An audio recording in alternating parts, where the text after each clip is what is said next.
नमस्कार. शेतकऱ्यांसाठी महत्त्वाच्या ठळक बातम्या. शेतकऱ्यांना विदेशात अभ्यास दौऱ्यासाठी संधी. छत्रपती संभाजीनगर जिल्ह्यातील 5 शेतकऱ्यांना विदेश दौऱ्यासाठी संधी. त्यात एक महिला. पुरस्कार प्राप्त व स्पर्धेत विजेते शेतकऱ्यांना प्राधान्य.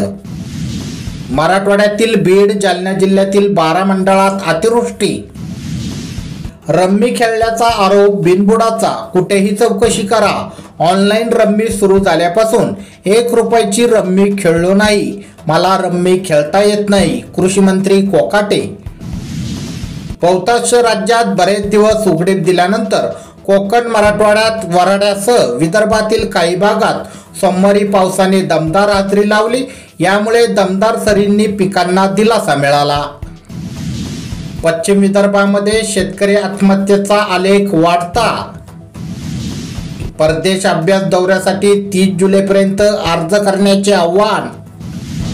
विरोधकांनी सरकारला आणले जेरीस. संसदचे कामकाज दुसऱ्या दिवशीही ठप्प. परभणी जिल्ह्यातील 9 लघु प्रकल्पांमध्ये 0% साठा. पाकिस्तानी विमानांना भारतीय हवाई हद्दीत प्रवेश नाहीच. केंद्र सरकारने घेतला मोठा निर्णय. कृषी मंत्री माणिकराव कोकाटे पुन्हा वादात. म्हणे शासनच भिकारी. गोवंश हत्या कायदा अधिक कडक करण्याची गरज. दोषींना 5 वर्षाची शिक्षा करावी. आमदार शंकर जगताप यांची मागणी. मोठ्या खंडानंतर लातूर धाराशिवला पावसाची जोरदार हजेरी. सांगलीतील मध्यम लघु प्रकल्पात 67% पाणीसाठा.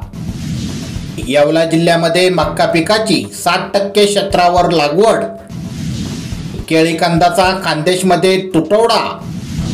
अकोला, बुलढाणा तसेच वाशिम जिल्ह्यात अतिवृष्टीचा जोरदार तडाखा. मुळा धरणात 75% पाणीसाठा. राज्यात मुसळधारेचा अंदाज. विदर्भ आणि कोकणात पावसाचा जोर वाढण्याचा अंदाज.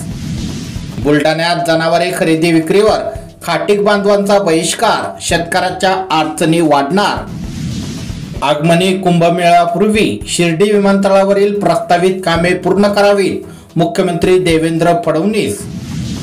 केंद्रीय मंत्री नितीन गडकरींना यंदाचा लोकमान्य टिळक राष्ट्रीय पुरस्कार जाहीर. विश्रांतीनंतर वरुणराजाची जोरदार बॅटिंग. बीडमध्ये 6 महसूल मंडळात अतिवृष्टी. परभणीत तलाव फुटला तर हिंगोली, सेनगाव तालुक्यात पूर्णा नदीला पूर. नवे उपराष्ट्रपती निवडताना भाजपला नाही चिंता. 422 सदस्याचे समर्थन. बहुमताने एकच उमेदवार देणार. देवेंद्र फडणवीस यांच्या कार्याची गती अफाट. शरद पवार, उद्धव ठाकरे यांनी केले कौतुक. अशाच प्रकारच्या शेतीविषयक बातम्या दररोज तुमच्या मोबाईलवर बघण्यासाठी आपले चॅनल नक्की सबस्क्राईब करा. धन्यवाद.